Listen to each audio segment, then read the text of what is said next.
요한계시록 14장은 최종적으로 하나님께서 구원받는 자들의 모습과 또 구원받지 못한 심판받는 자들의 모습을 이렇게 함께 보여주고 있습니다. 그래서 성경 이걸 볼 때는 잘 이해가 안 되지만은 그러나 좀 유심히 살펴보면은 성경이 이렇게 어려운 것이 아니고 분명한 것을 이렇게 메시지를 우리에게 담고 있습니다. 그래서 오늘 이렇게 제가 성경에 대해서 이렇게 쭉 오늘은 그냥 다른 것보다도 그 본 말씀이 무엇을 말하는 것인가를 좀 설명을 드리려고 합니다.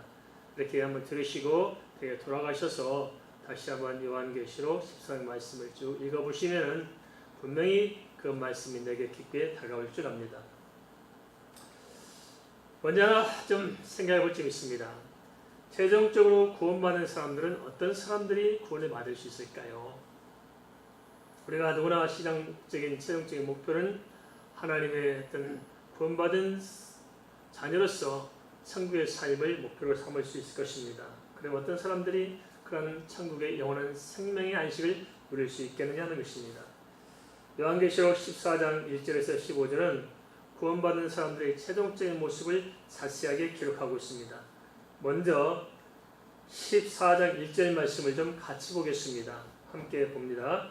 또 내가 보니 보라 어린 양이 시온산에 섰고 그와 함께 14만 4천이 서 있는데 그들의 이마에는 어린 양의 이름과 그 아버지의 이름을 쓴 것이 있더라. 어린 양이 시온산에 섰다는 말이 도대체 어떤 의미일까요?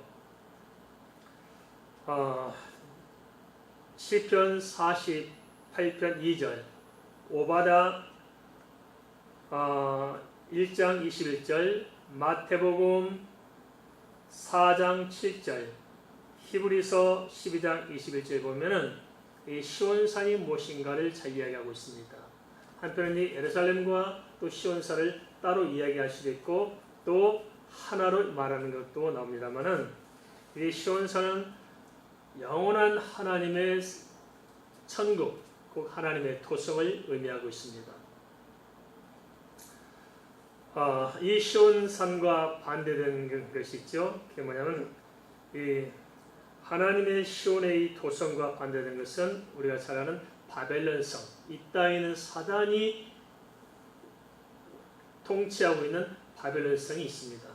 이것을 서로 맞닿아서 하나님께서는 시온성, 산성, 시온을 이렇게 우리에게 보여주고 있습니다.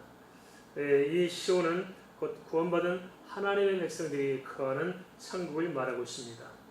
그런데 여기에서 하나님의 백성 14만 4천 명이 어린 양과 함께 서 있는 모습을 보여주고 있습니다. 어린 양이 무엇일까요?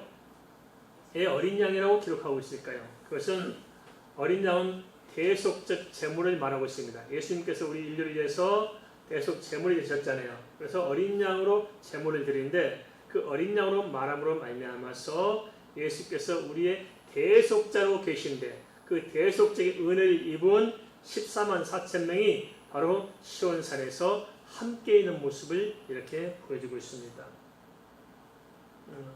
그런데 여기 14만 4천 명을 좀 지난번에 말씀드렸습니다만 자꾸 우리가 이렇게 좀 개념을 좀 못 잡는 경우가 있는 것 같습니다. 14만 4천이니까 자꾸만 이렇게 하도 지금까지 잘못 들어서 진짜 구원받는 사람의 수를 딱 세어보니까 14만 4천 정확하게 알아봐야 숫자대로 그 숫자만 구원받는다고 이렇게 인식하기가 쉽다는 것입니다. 그것이 아니고 숫자로 말하는 것은 뭐냐? 14만 4천 명 정확하게 그 숫자만 구원받는 말이 아니고 숫자로 표현함으로 말미암아서 하나님께서 얼마나 정확하게 선별해서 택할 자를 택하셨나 하는 것을 상징적으로 보여준 숫자가 14만 4천 명인데 14만 4천 명은 12집과 곱하기 12,000명씩 해서 14만 4천 명이 나오잖아요. 이것을 통해서 하나님의 모든 택할 자를 구원하시는 완전수를 보여준 것이 14만 4천 명이다.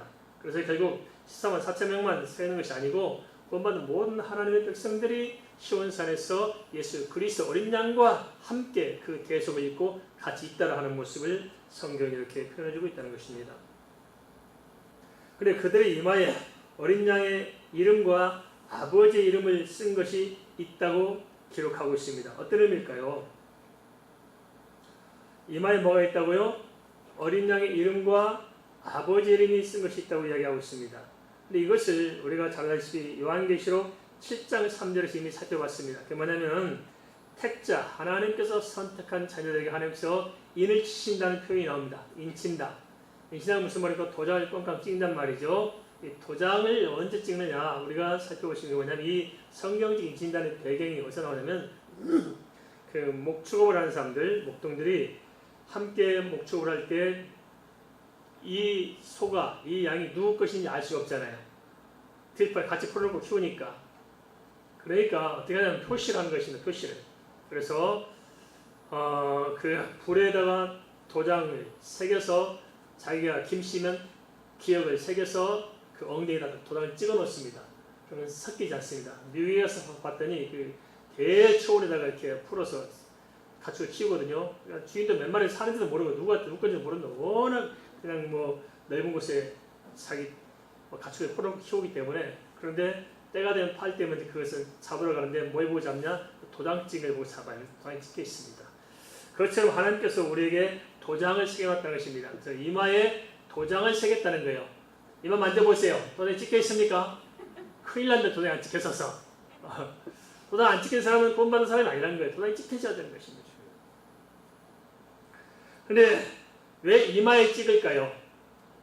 그래서 성경에 보면 융립도도 이마나 오른손을 이야기하고 있죠.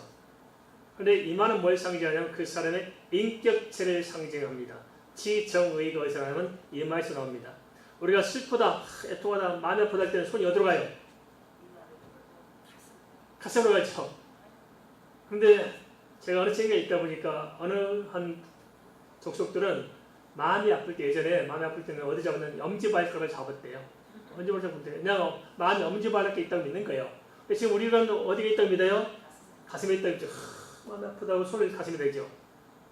근데 진짜 뚜껑을 열어보니까 우리 가슴 속에 감정이 있어요, 없어요? 없는 거거든요. 어디에 있으니까? 사실 뇌세포 있죠. 감정을 컨트롤하던 뇌세포 있고 모든 것이 뇌에서 다 통제합니다. 그래서 뇌는 그 사람의 총체적인 영혼, 육의 집합체인 인격체를 상징하고 있습니다. 그래서 주님께서 우리 이마에 어린 양의 이름과 아버지 이름을 쓴 것이 있다고 하신 말씀은 바로 우리라는 하나의 인격체 하나님의 백성인 증거가 있다는 것을 의미하고 있습니다.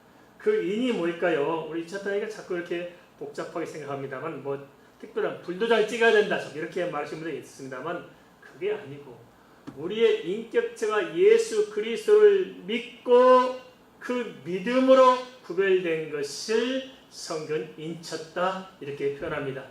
이해되십니까? 그게 뭐예요? 우리 총체 인격 속에 예수 그리스도가 들어있는 거예요. 우리가 주 안에 있듯이. 그리고 그 인격체 속에서 우리가 뭐가 있어요? 우리의 믿음이 주님과 연결되어 있는 것. 이것이 인을 친 것입니다. 그 반대는 뭘까요? 하나님께서 인친 것과 반대는 바로 666표가 반대입니다. 666은 777에서 하나하나가 모자란다는 것이죠. 사단이 흉내낸 숫자가 바로 666인데 사단도 똑같이 하나님의 하신 일을 흉내를 내는 거예요. 그래서 사단도 꼬셔가지고 사단의 역사를 가지고 인을 치는 거예요. 근데 마지막 시대의 666표가 굉장히 우리에게 다가올 위협인데 666표를 조심해야 됩니다. 666표가 뭐냐? 우리는 마지막 시대 재를 앞두고만 666표가 있는 줄 아는데 그것이 아니고 실상은 아담과 하와를 계속적으로 직면한 것입니다. 666표는 매매에 관한 문제라고 말씀드렸죠. 그러니까 따지고 보면 모든 종교 우상들이 뭐 때문에 태동되냐면 복 받기 위해서 태동됩니다. 복을 뭐로 생각하냐면 물신의 복을 받기 원합니다. 물질적 축복. 그래서 모든 바벨론의 우상이나 모든 이 우상들은 다 밑바탕이 뭐냐면 잘 먹고 잘 살고 형통하는 물질적인 것을 밑바탕에 두고 이렇게 다 종교가 태동되기 시작하는 것입니다. 그런데 마지막 시대에 이 사단은 뭘 노리냐? 항상 그 물질 가지고 우리 신앙을 팔아먹게 만듭니다.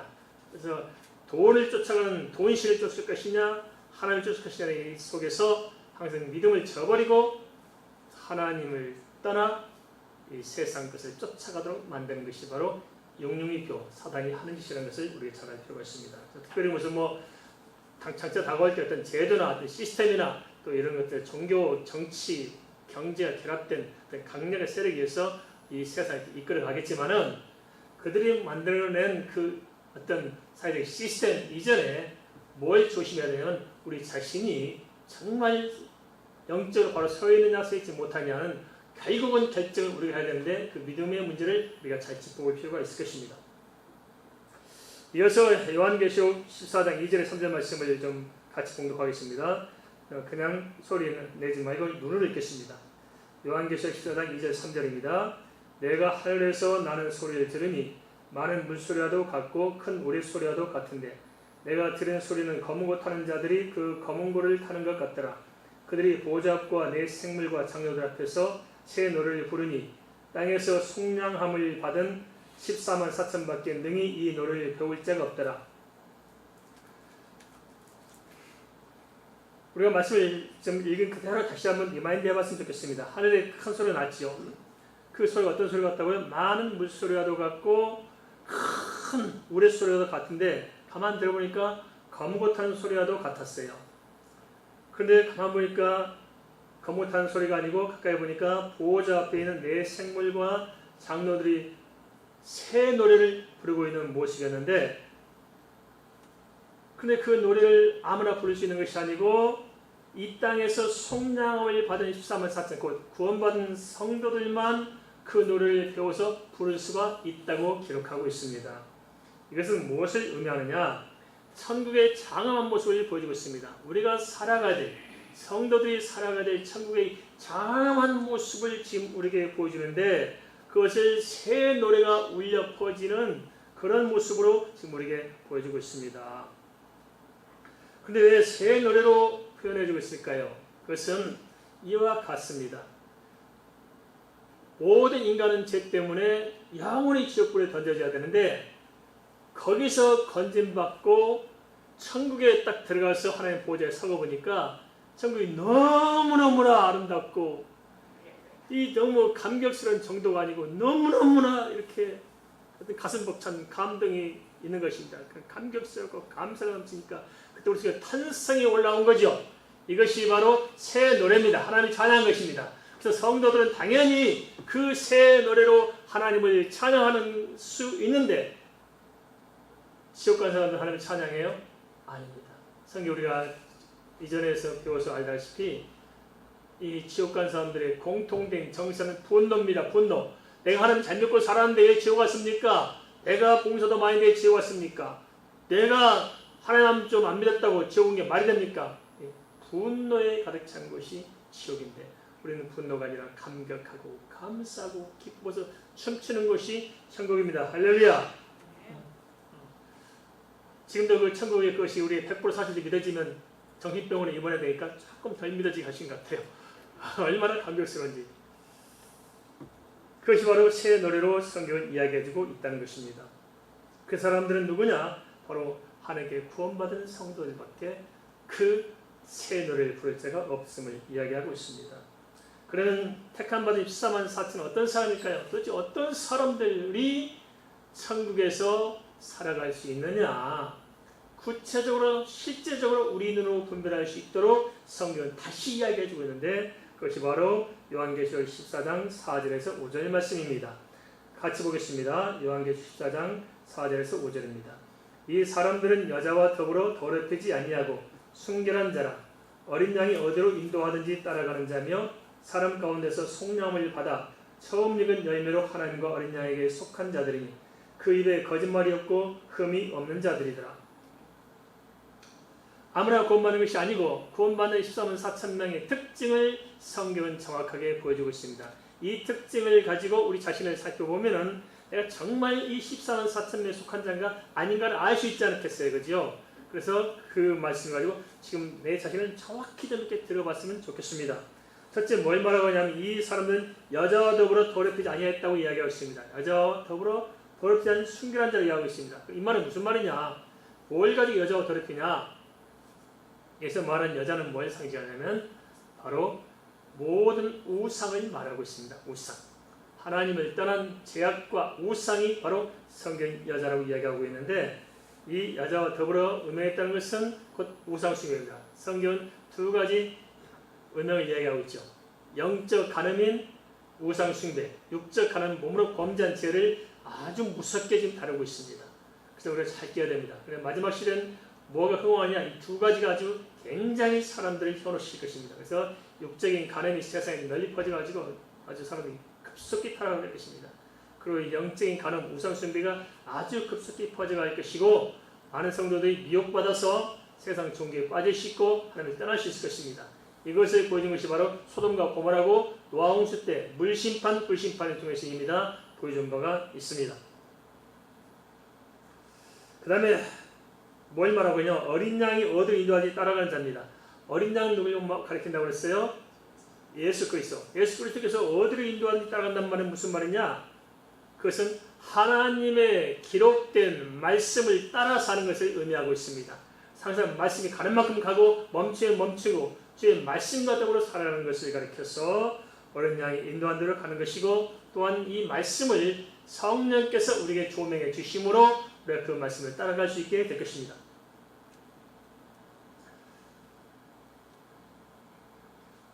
그 다음에 뭘 말씀하고 있습니까? 사람 가운데서 속량을 받아 처음 익은 열매로 하나님과 어린 양에게 속한 자들이라고 얘기하고 있습니다. 이게 무슨 말이냐? 속량이란 무슨 말이냐? 죄사함 받고 하나님께 편입된 겁니다. 곧 과거는 이 땅에 속한 사람이었지만은 내 영적 신분이 완전히 바뀌어서 새로운 피조물로 죄사함 받아 하나님의 자녀가 된 것을 성경은 이렇게 이야기해주고 있다는 것입니다.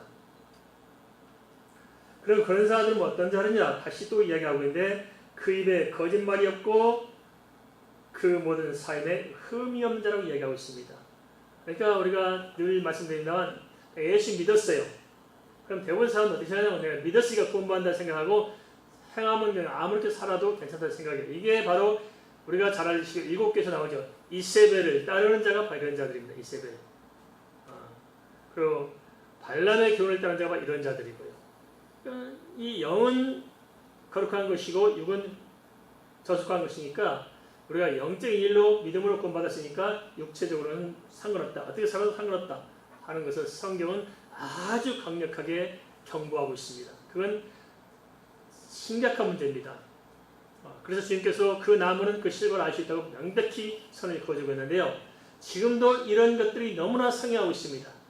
그래서 정말 안타까운 것이 개혁교회들이 오직 믿음으로만 구원받으니까 성도들이 잘못 알고 있다는 거예요. 잘못 알고 있어요.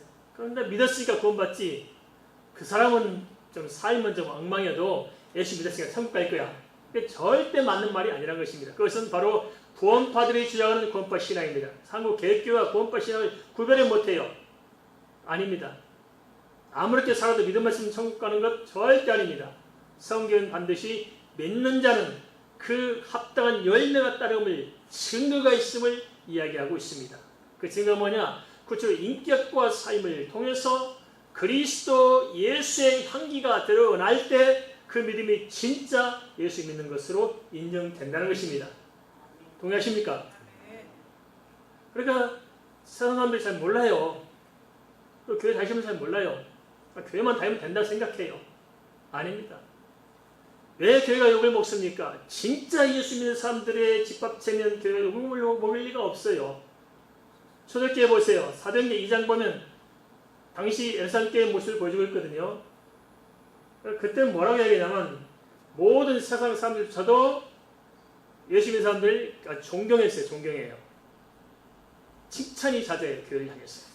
그렇습니까? 진짜 예수 만나니까 세상 사람들 보더라도 진짜 예수 믿는 사람들을 부럽고 교회를 봐도 정말 흠모할 만한 거예요. 그래서 세상이 교회를 칭찬하고, 핍박한 사람들이 핍박하지만 또 대다수는 교회를 칭찬하거든요. 요즘은 왜 그래? 그게 뭐냐면 우리가 예수를 똑바로 못 믿어서 그렇습니다. 이게 참 안타까운 일입니다. 이렇게 대충 내 마음대로 내 방식대로 그냥 내 생각대로 믿는 이것이 곧 믿음이라고 생각하는데 그건 아니라는 것입니다. 철저히 하나님 앞에서 내 죄를 토로하고 내 자신이 거듭나서 완전히 주님께 속하면서 철저히 주님과 동행하는 진짜 믿는 사람, 그 사람이 14만 4천입니다. 동의하십니까? 그래서 우리가 깊이 잘 생각해야 됩니다. 그렇게 잘 생각해야 돼요. 가짜 복음, 유사복음 속지 마시고 진짜 우리가 하나님 앞에서 진지하게 내용을 고심해봐야 한다는 것입니다. 이어서 계시록 14장 6절 7절 말씀을 봉독하겠습니다. 또 보니 다른 천사가 공중에 날아가는데 땅에 거주한 자들 곧 모든 민족과 종족과 방언과 백성의 차라리 영원한 복음을 가졌더라. 그가 큰 음성으로 이르되 하나님을 두려워하며 그에게 영광을 돌리라. 이는 그의 심판의 시간이 이르렀음이니 하늘과 땅과 바다와 물들의 근원을 만드신 이를 경배하더라. 어떤 장면입니까? 천사가 땅에 가는 모든 사람들의 큰 음성으로 마지막 시대의 복음을 선포하고 있습니다. 그런데 내용을 가만히 살펴보니까 우리가 흔히 생각하는 복음이라기보다는 아주 임박한 심판을 선포하고 있음을 이렇게 볼 수 있습니다. 그런데 여기서 우리가 혼란을 겪고 있습니다. 우리는 복음과 율법, 하나님의 공의와 사랑에 혼란을 겪습니다. 그래서 이 복음과 율법을 이원론적으로 생각하고 하나님의 공의와 사랑을 이원론적으로 생각하는 경향이 팽배합니다. 이게 아주 심각한 문제입니다. 이게 우리의 신앙을 밑바탕을 뿌리를 썩게 만드는 아주 잘못된 생각들입니다. 성경에 그렇게 말하지 않습니다. 복음과 율법은 분리될 수 없습니다. 모든 성경의 말씀은 율법인과 동시에 하나님의 복음입니다. 믿습니까? 그리고 하나님의 공의와 하나님의 사랑도 분리될 수 없습니다. 예수 그리스도의 십자가가 하나님의 공의예요, 하나님의 사랑이에요. 하나님의 공의과 동시에 하나님의 사랑입니다. 그래서 하나님의 사랑을 열어봤더니 그 안에 뭐가 있습니까? 하나님의 공의가 있는 것이고, 하나님의 공의를 열어보면 그 안에 뭐가 있어요? 하나님의 사랑이 있는 것인데, 우리가 잘못 혼란을 겪으니까 자꾸 복음을 하면 그냥 우리가 아무리 살도록 그냥 예수님이 다 용서해 주셨다, 그냥 마음 편히 살자 이렇게 생각하고, 율법은 뭐 우리가 뭘 해야 된다 생각하는데 아닙니다. 하는 것도 우리 마음대로 되는 것도 아니고, 믿는 것도 우리 마음대로 되는 것이 절대 아닙니다. 모든 하나님의 은혜로 주어질 뿐입니다. 그래서 모든 걸 다 하나님의 복음과 동시에 하나님의 율법이고, 또 율법 중에 최고 율법 뭡니까? 여호와를 믿는 겁니다. 10계명 첫 번째 뭐예요? 나의 다른 신을 두지 말라. 1계명 4계명까지가 여호와 하나님을 믿는 거예요. 믿는 것이 최고의 순종입니다. 할렐루야. 동의하십니까? 믿는 게 최고의 순종인 거예요. 이게 안 되니까 나머지가 안 되는 것이죠. 그런데 천사가 선포한 내용이 뭡니까? 첫 번째, 하나님을 두려워하라고 말씀하고 있습니다. 그래서 하나님을 두려워한다는 말의 의미가 무엇일까요? 그것은 그냥 하나님을 무서워한다, 공포의 대상으로 여긴다, 그런 것이 아니고, 하나님을 두려워한다는 것은 뭐냐면 하나님의 그 이대하심, 하나님의 살아계심, 하나님의 그 무한한 사랑, 것을 보고 우리가 경외함을 갖는 것이 곧 하나님을 두려워한다는 표현입니다. 이해되십니까? 비유하자면 이렇습니다. 우리가 뭐 이렇게 때로 가끔 이렇게 높은 산에 올라서 어떤 바닷가에 가서 아침에 떠오른 태양을 바라보는 게 싫으시죠? 근데 태양을 바라볼 때 우리 속에 뭐가 올라와요? 너무너무 감격스럽고 그냥 그 환히 찬 탄성이 올라오죠. 와 하는 탄성이 올라오는 거예요. 그게 바로 우리 하나님을 대하는 우리의 두려움, 경외함이 바로 그런 것들입니다. 하나님, 그 하나님의 그 이대하심, 이 온 지구촌이 아름다운 것도 아름답지만 그것을 창조하시고 온 우주를 운행하신 그 하나님의 놀라움을 바라보면서 우리가 이제 탄성이 안 나오겠습니까? 그죠? 그것이 바로 하나님을 두려워하는, 경외하는 것이라는 이야기입니다. 두 번째, 하나님께 영광을 돌리라고 얘기하고 있습니다. 이게 무슨 말이냐? 모든 영광을 하나님께 돌린다. 무엇을 먹든지 마시든지 무엇을 행하든지 전부 다 하나님을 향해서 살아가는 것들, 그것을 의미하고 있다는 것입니다. 그래서 인생의 모든 초점을, 인생의 목표와 목적을 누구에게 두고 살아야 되느냐? 하나님께 두고 살아야 한다는 것입니다. 우리가 너무 속기 쉽습니다. 우리 자꾸 내 행복을 위해 살려고 그래요. 그건 아닙니다. 속지 마십시오. 사람은 자기 행복을 살도록 만든 것이 아니고 원래 하나님께 영광되도록 하나님 영광을 위해서 인간이 창조되었습니다. 그럼 우리는 뭐냐? 하나님 맨날 종노릇만 하고 해야 되냐? 그것이 아니고 하나님의 영광을 위해서 살 때 인간은 가장 행복해질 수가 있어요. 동의하십니까? 남편이 오직 아내를 위해서 살고, 아내가 남편을 바라보면서 살고, 남편이 오직 아내만 있고 남편만 있고, 두 부부가 서로가 서로에게 온전해질 때 그 부부가 행복하죠. 그것을 의미하고 있습니다. 우리 모든 삶을 하나님께 집중해 살아갈 때 그 사람의 삶이 인격적으로도 성장할 수 있고 삶도 풍성해질 수 있고 거기에 하나님께서 부어주는 은혜가 있기 때문에 그게 행복한 겁니다. 행복은 하나님께 있습니다. 됐습니까? 행복은 하나님께 있어요. 세상에 있지 않습니다. 세상에 주는 것은 쾌락은 잠깐 줄 수 있어요. 그건 아닙니다. 참된 만족과 감사와 정말 기쁨은 오직 평강은 하나님께만 있습니다. 우리가 하나님께 가까이 다가설수록 하는 은혜를 잊게 되어 있어요. 그래서 성도들은 믿음으로 살고 은혜로 사는 것입니다. 동의하십니까? 네. 추운 겨울날 난로에 가까이 다가설수록 따뜻하잖아요. 네, 내가 따뜻해 보겠다고 별수를 해도 소용이 없어요. 따뜻한 곳에 가야 따뜻해진 것처럼 인간이 행복해질 별수를 해도 소용이 없어요. 행복의 그런 대신 하나님께 가까이 갈 때 주께서 은혜로 말미암아서 우리가 살아갈 수가 있는 것입니다. 세 번째, 하나님을 경배하라고 말씀하고 있습니다. 이 말씀 어떤 의미일까요? 이것은 예배는 당연하지만은 모든 삶을 통해서 하나님을 예배해야 합니다. 우리 크리스찬들이 잘못된 게 따로국밥입니다. 따로국밥. 따로국밥이면 안 됩니다. 예배 시간 따로, 평상시 따로, 교회 예배당 따로, 또 세상 직장 따로 이렇게 안 됩니다. 우리는 항상 예수 그리스도 안에서 살아가고 내가 모여서 예배하거나 흩어져서 살아가나 모든 내 자신의 삶이 총체적으로 하나님 앞에 예배하는 삶이 되어야 합니다. 이게 바로 로마서 12장의 말씀입니다. 거룩한 산 제물로 우리가 하나님께 드려지는 삶의 총체적인 면이 우리가 예배인 것이지 그냥 예배당에 와서만 앉아있는 것이 예배는 아닐 것입니다. 우리 예배당에 와서 예배 드리는 자체를 소홀히 하라는 게 아닙니다. 이게 예배의 중심이 되어야 하지 않겠습니까? 한데 왜 이것이 복음이냐? 왜 하나님을 두려워하라, 하나님께 영광을 돌리라, 하나님을 경배하는 것이 이게 복음이냐? 그것은 하나님의 심판의 때가 임박했기 때문이라고 성경은 이야기해주고 있습니다. 잠자는 영혼을 깨우는 것이기 때문에 복음이라고 이야기하고 있습니다. 우리는 깨어나야 합니다. 이 시대에 가만히 보세요. 패션밖에 지금 세상을 돌아가는 것을 한번 지켜보십시다. 우리도 이제 탄소를 또 저감시키기 위해서 국가도 뭐 한다 복잡하고 전 세계 좀 심각합니다. 그래도 불구하고 남극, 북극 얼음은 녹아지기 시작하고 있고 지구촌은 갈수록 사람들 편한 것을 찾고 있고 지금 환경 문제가 너무 급속하게 지금 우리에게 다가오고 있습니다. 쓰레기가 쌓일 곳이 없고 버릴 곳이 없어가지고 서울시와 인천시가 싸우고 있는 것도 아시죠? 그래서 쓰레기장 매립장이 없어가지고 진짜 대책이 없어서 조금 지나면 이제 쓰레기를 어떻게 해야 될지 대책이 안 생기는 거 이거 심각한 문제가 다가오고 있습니다.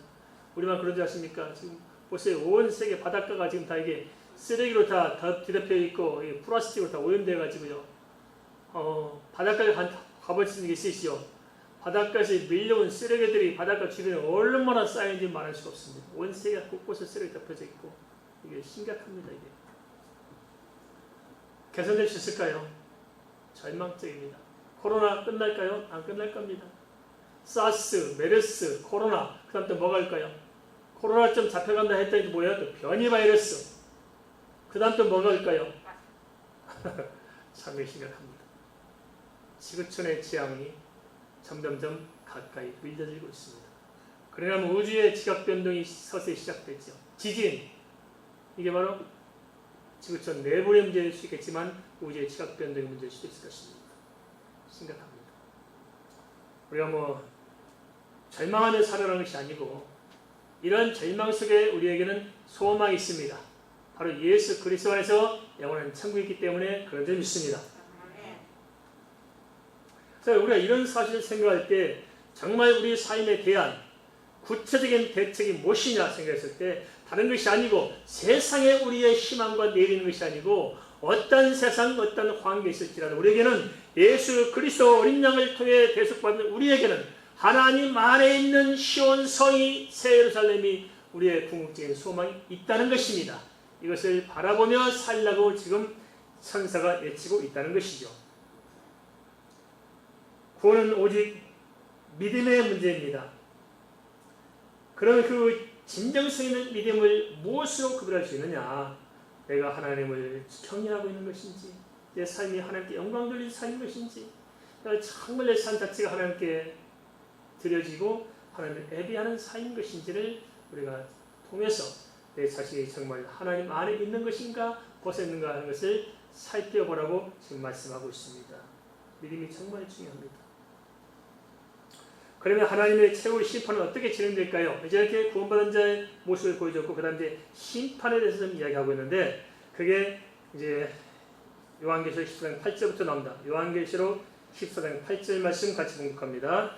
또 다른 천사 곧 둘째가 그 뒤를 따라 말하되 무너졌도다 무너졌도다 큰 성 바벨론이여 모든 나라에게 그의 음행으로 말미암아 진노의 포도주를 먹이던 자로다 하더라. 뭐부터 등장하고 있습니까? 큰 성 바벨론을 심판한 장면이 나오죠. 큰 성 바벨론이 뭡니까? 말씀드렸죠. 하나님께서는 시온성, 이 땅의 사단은 바벨론성, 이게 서로 대치되고 있습니다. 이 성이 무너진다는 것이죠. 이 성은 용육교를 받게 한 그런 집단들입니다. 그들이 어떻게 했습니까? 모든 나라의 그 음행으로 말미암아 그렇게 말씀하셨어요. 음행이 무엇입니까? 말씀드렸죠.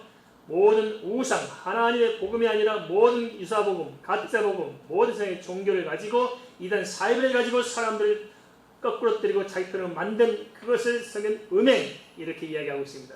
그걸 누가 해서 이 바벨론에 있던 자들이 바벨론을 통치한 자들이 세상을 이렇게 만들었다는 것입니다. 그렇게 해서 마지막 때 등장한 것들이 바로 용익될 수 있을 것입니다.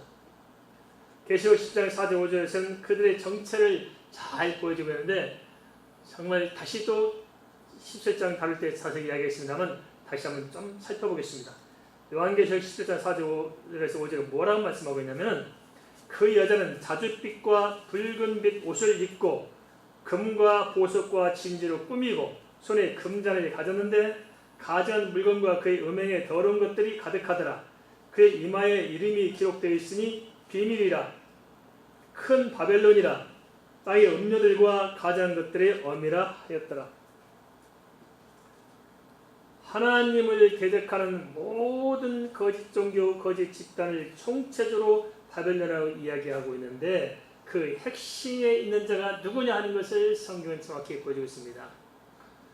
최근에 어떻게 돌아가는지 잘 모르겠습니다만 제가 듣기로는 유엔에서 하도 이렇게 종교 분쟁이 일어나니까 종교를 통합하려고 위원회를 만들었다고 합니다. 그래서 우리 통일교 대표도 들어가 있고 다 들어가는데 어떻게 해서 무슨 종교로 세계를 종교를 통합할 것인가 했을 때 카톨릭을 종교로 볼 때는 제일 훌륭한 종교를 평가한다고 합니다. 종교로 볼 때는 카톨릭이 가장 그럴싸하고 험나고 또 모든 종교를 수용할 수 있는 폭넓은 종교를 가톨릭으로 봅니다. 가톨릭은 다른 다 수용할 수 있으니까 그래서 기독교의 핵심을 하려면 기독교 안 돼요. 배타적이에요.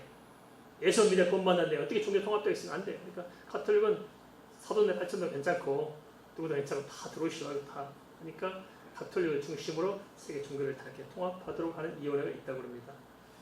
그런데요. 성경은 미리 얼마나 정확하게 우리에게 아주 소름 끼치도록 정확하게 보여주고 있어요. 보세요. 뭐라고 하는 계시록 14장 4절 5절에 그 여자는 뭘 가리킨다고요? 사단의 집단은 사단. 그 사단의 세력들은 자줏빛과 붉은 빛 옷을 입고 그런 세상에 자줏빛과 붉은 빛 옷을 입는 집단이 누구예요? 알죠? 말 안 해도. 제가 이렇게 말하면 또 시비거리 생겨요. 눈치껏 아시겠죠? 근데 뭐랍니까? 금과 보석과 진주로 꾸미고 금과 보석과 진주로 꾸몄던 특별한 것을 여기 이야기하고 있는데 뭘 가리킵니까? 쓰는 삼중관, 천상, 지상, 지하 그 삼중관을 쓰게 돼요. 그 3층으로 된 삼중관. 거기에 뭘 꾸며졌어요? 금과 각종 보석과 진주로 꾸며진 것이 삼중관입니다. 가난한 사람 어쩌고저쩌고 찾지 말고 그것만 팔아도 한 나라를 구제할 거예요. 보석들이 다 막혀있어요. 그것을 쓰고 꾸미고 금잔을 가졌죠. 근데 뭡니까? 보세요. 그들이 하는 성회식 보면 뭘 가져요? 금잔 가지고 해요. 금잔 가지고. 그런데 보세요. 또 가증한 물건과 그 음행에 더러운 것들이 가득하더라. 가증한 물건들. 하나님께 섬기는 거예요? 아니요. 한번 보세요. 하나하나 따져 들어가 보세요. 가증한 물건들. 성체를 한다고 또 두고 다니고 하고 있죠. 가증한 물건들. 도마 교황청 가운데 뭐가 세워져 있어요? 가증한 물건들이 세워져 있어요. 태양신 숭배하는 것들이 세워져 있지. 그걸 또 미국은 또 고소하 연결다가 미국은 워싱턴 링컨 기념관 앞에서 탁 보는데 거기다가 세워놨어요. 그 호수 앞에다 딱 세워놨거든요. 심각한 문제입니다.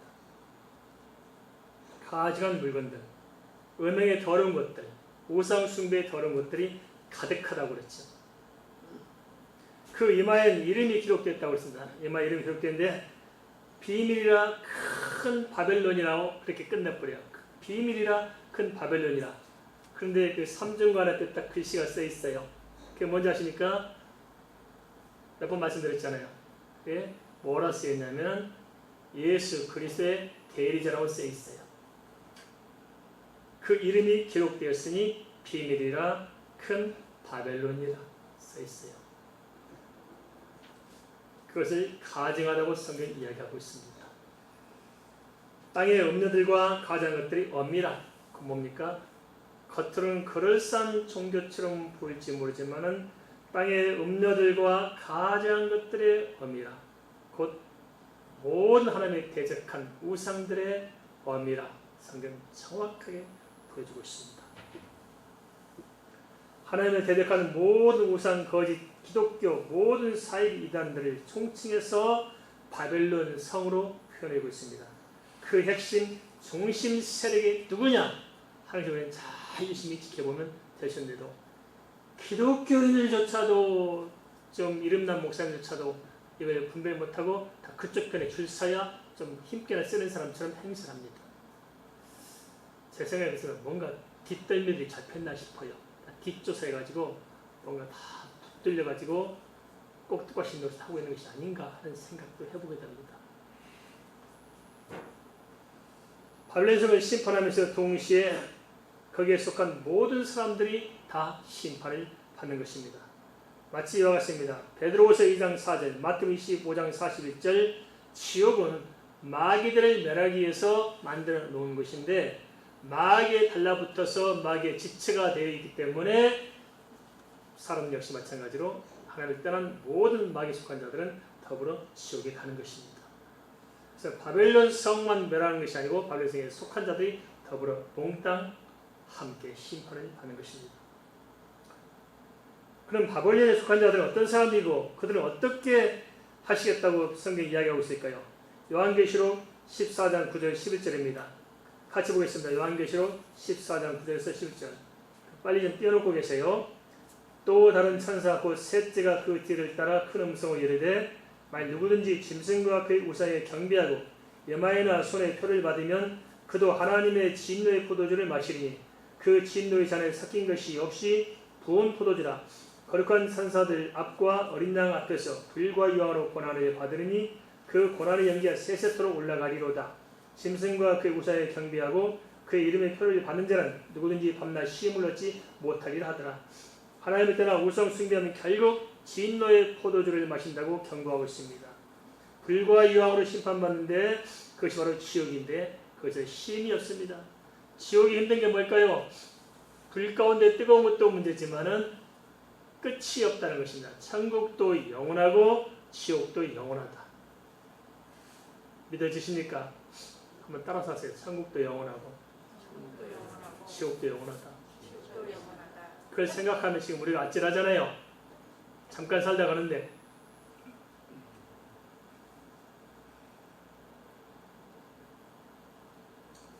이 말씀은 누구에게 주는 것일까요?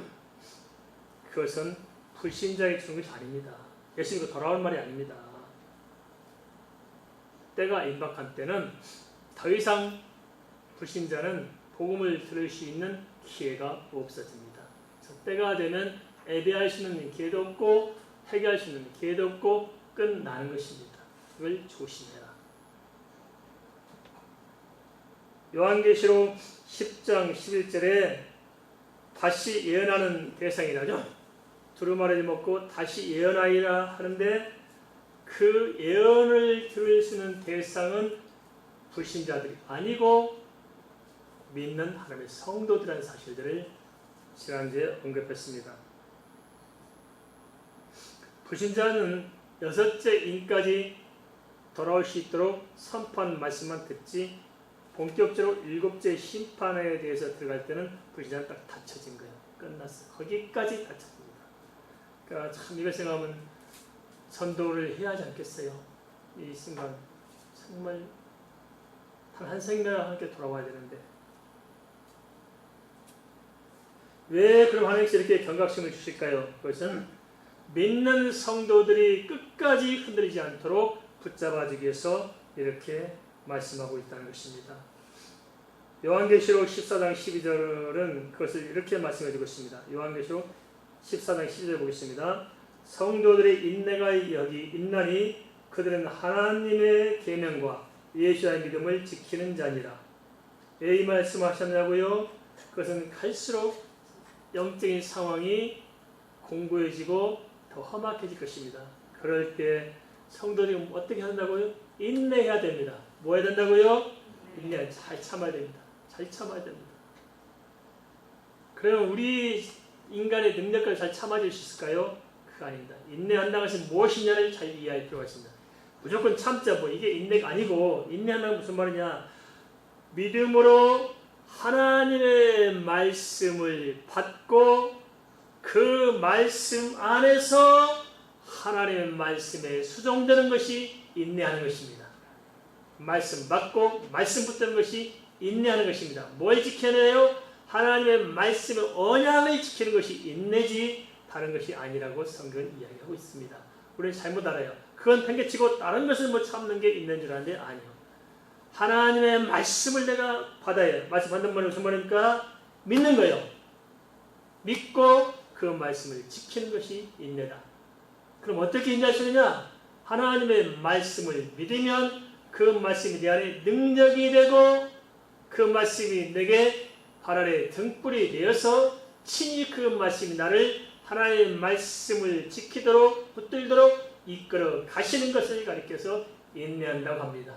내가 참는 것이 아니고 주께서 참도록 은혜를 주실 것입니다. 동의하십니까? 세상의 마지막 때는 어떻게 될까요? 성경은 예수 재림 때 택자의 구원과 불택자의 심판을 스스로 비해주고 있습니다. 똑같이 추수하는 날 같이 추수한다고 이야기하고 있어요. 그래서 우리가 자칫 오해할 수가 있습니다. 이 문제에 대해서는 생각이 정리가 돼야 될 텐데요. 자꾸 이러다 보니까 우리가 혼란스러워서 말씀을 잘 이렇게 분별 못해가지고 마지막 때 되면 하나님께서 다 심판하는구나. 심판한 중에서 우리를 그냥 건져내는구나 생각하는데 그게 아닙니다. 한 가지 여쭤보겠습니다. 우리 예수 믿는 사람들은 최후 심판이 있을까요? 없을까요? 없어요. 알겠습니까? 없습니다. 심판이 없습니다. 백보자 심판은 나중에 설명하겠습니다만 잘못 오해한 것입니다. 그래서 백보자 심판이 있다. 뭐 천년하고 끝에서 다시 올라와서 또 뭐 하고 나서 또 뭐 다시 심판을 치러야 된다. 전부 다 성경 해석을 자의적으로 한 것입니다. 그것이 아닙니다.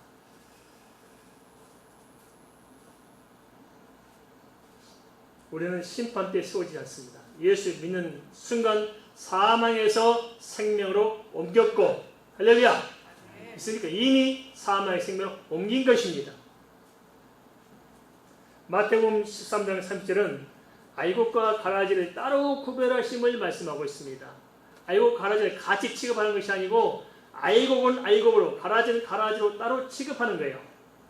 그래서 알곡은 참고 천국으로 드리고 가라지는 불사르게 단으로 묶으라고 했어요. 알곡을 알곡으로서 대우를 해주고 인격적 대우가 되는데 가라지는 대우를 안 해요. 안 해요. 그냥 단으로 묶어버려요. 그냥 불살려야 되니까. 묶어버리고 끝납니다. 그래서 성도는 심판의 대상이 아닙니다. 성도는 보호하고 마귀의 종들만 심판을 받습니다. 이게 하나님께서 기록한 말씀이 우리에게 알려주는 것입니다. 계시록 14장 13절은 이렇게 기록하고 있습니다. 또 내가 들으니 하늘에서 음성이 나서 이르되 기록하라. 지금 이후로 주 안에서 죽은 자들은 복이 있도다 하시매 성령이 이르시되 그러하다. 그들이 수고를 그치고 쉬리니 이는 그들이 행한 일이 따름이라 하시더라. 성도들은 뭡니까? 주 안에 죽는 것이 복의 저주예요? 성경은 복을 이야기했습니다. 성도에게서 죽음은 복일까요? 저주일까요? 복입니다. 성도들의 죽음은 복이에요. 주 안에서 죽는 것은 축복으로 성경이 이야기하고 있는 것입니다. 왜냐? 모든 세상의 수고를 내리고 쉬는 거예요. 쉬는 거. 그래서 복으로 이야기하고 있습니다. 그래서 우리가 이 세상을 떠날 때 성도들의 심령은 평안할 것입니다. 천국을 바라보고 생각할 때니까 평안할 거야. 불신자는 어떻게 할까요? 아이고, 마귀에 끌려갈 때, 귀신들 끌려가려니까 얼마나 절망스럽겠어요. 지옥불을 바라보고 그냥 가야 되는데, 우리 천국 가는 성도들은 뭘 보고 살아요? 마지막 천국 보고 살다가 마지막 갈 때 저 천국의 성을 바라보고 가니까 죽는 날이 참 행복한 날일 것입니다.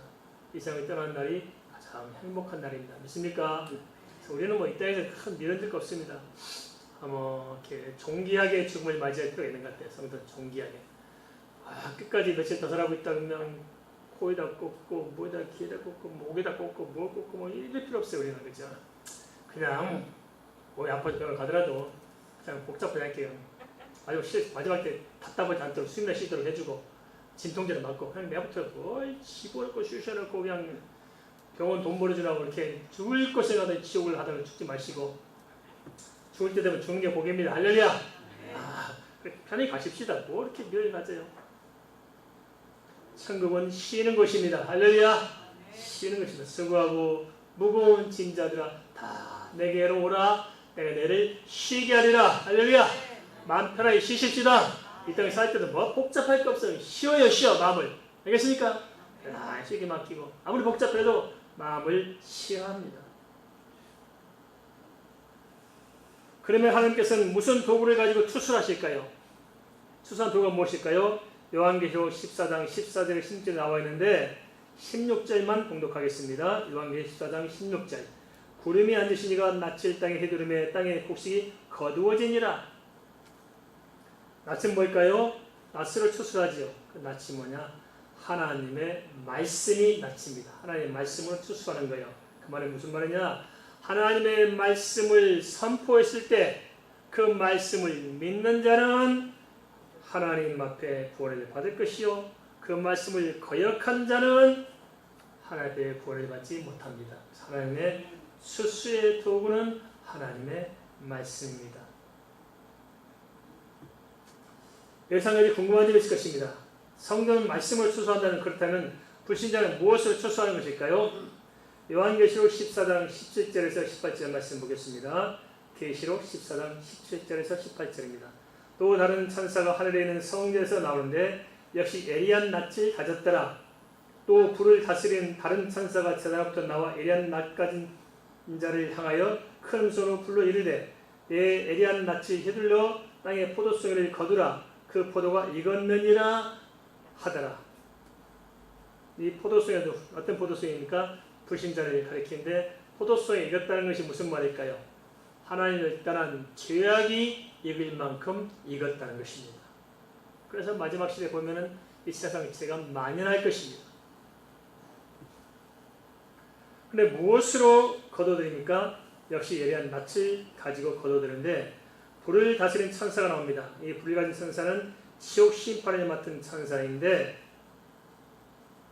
심판에서 지옥에 보낼 자도 똑같이 낯을 가지고 거두게 하십니다.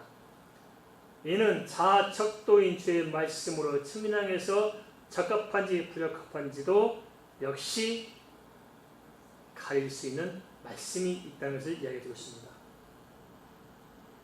그럼 한번 여쭤보겠습니다. 예수를 믿고 구원받은 자가 많을까요? 아니면 불신자가 많을까요? 이게 늘 고민입니다. 하나님께서는 모든 사람이 구원에 이르기를 원하시지만은 그러나 또 한편 다수를 기뻐하지 않습니다. 다수를 기뻐하지 않는다는 말은 무슨 말입니까? 하나님 아닌 자를 구원하지 않으십니다. 하나님 공의 하나님, 언약의 하나님, 언약 안에 들어온 자만 끝까지 지키시고 구원하시기 때문에 다수가 아니라 소수만이 구원받습니다. 이 점이 안타까운가? 한국에 2천만이고 700만이 떠들었습니다만은 갈수록 풍성한 바람까지 빠지는 모양은 다 진정한 크리스찬이 아니고 가짜 크리스찬들이 많았기 때문에 그렇습니다. 그래서 마지막 남은 자가 고려해봤습니다. 남은 자가 무슨 말입니까? 시련에 변함없이 믿음을 가지자 진정성 있는 크리스찬이 고려받는 것이지 그렇지 않은 사람들은 구원을 받지 못합니다. 이걸 생각할 때 참 안타까워요. 이렇게 이 말씀 앞에 서면서 우리 교회 식구들을 따복따복 이렇게 보고 우리 주변의 사람들을 이렇게 쳐다보고 아는 동료 목사님들 쫙 살펴보면은 답답할 때가 너무 많습니다. 답답할 때가 많습니다. 그러면서 또 한편은 이제 좀 실망하지 마십시오. 목사님 제 자신을 바라봐도 너무 답답할 때가 많아요. 하나님 고민이 많습니다. 제가 하나님께 정말 구하는 게 뭘까요? 저한테는 문제가 있어요. 아주 심각한 문제가 있어요. 목사님 저도 아주 괴로워하고 심각해하는 문제가 있는데 시험 들지 마십시오. 제가 뭐가 고민이냐면 믿음이 없는 거예요. 고민이에요. 믿음이 없는 게. 목사님 저한테 믿음이 별로더라고요. 믿음이 없어.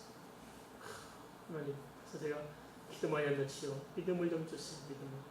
이렇게 하고 또 우리 성을 지켜보니까 더 답답하네. 더 답답해. 말 못 잡을까. 그렇게 눈에 말씀드리는 말씀이 기가 안 박혀. 그죠? 절대 안 박혀. 절대 안 되네. 이게 너무 답답해요. 안타까워요.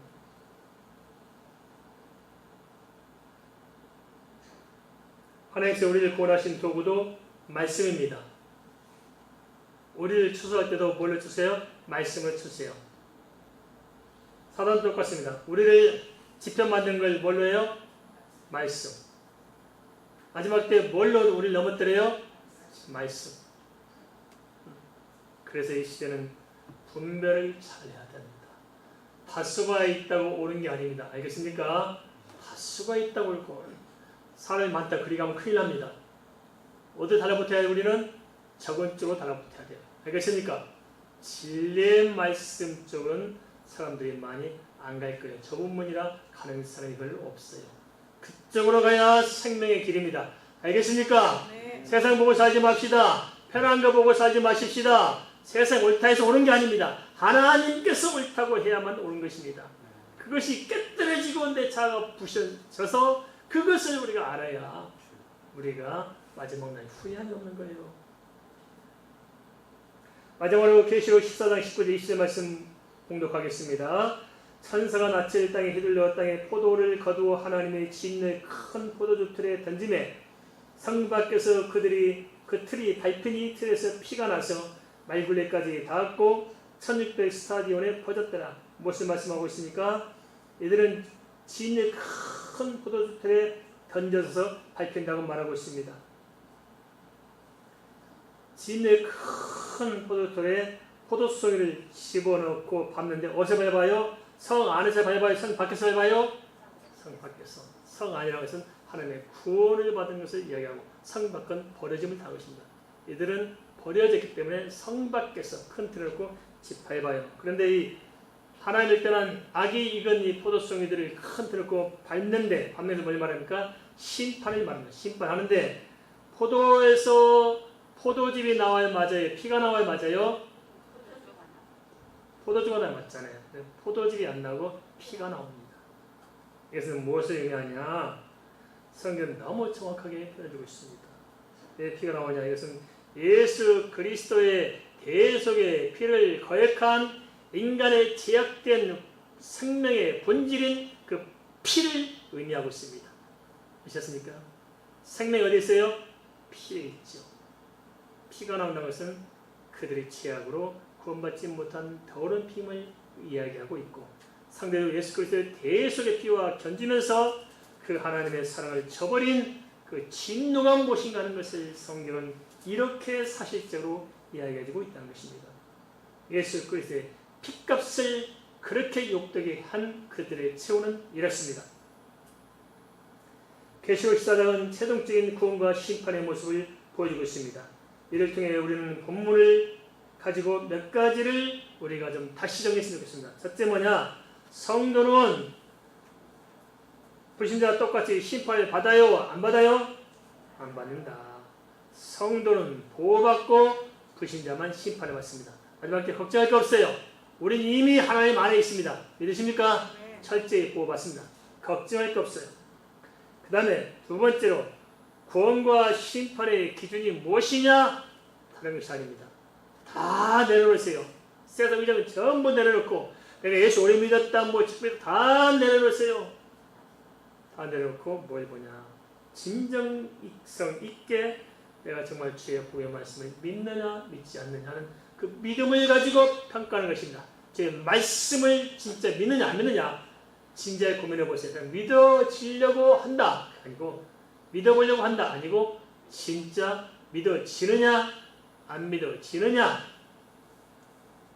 그걸 놓고 기도하시기 바랍니다. 세 번째는 이 마지막 시대 끝까지 분별을 잘하고 인내해야 합니다. 인내가 뭐라고 그랬어요? 제 말씀을 믿고 그 말씀을 붙드는 것이 인내라고 그랬습니다. 우리는 심판받지 않습니다. 우리에게는 복음이 있습니다. 우리는 그 말씀으로 살아가면 우리는 영원히 주안에서 영생의 낙이 있는 줄 믿습니다.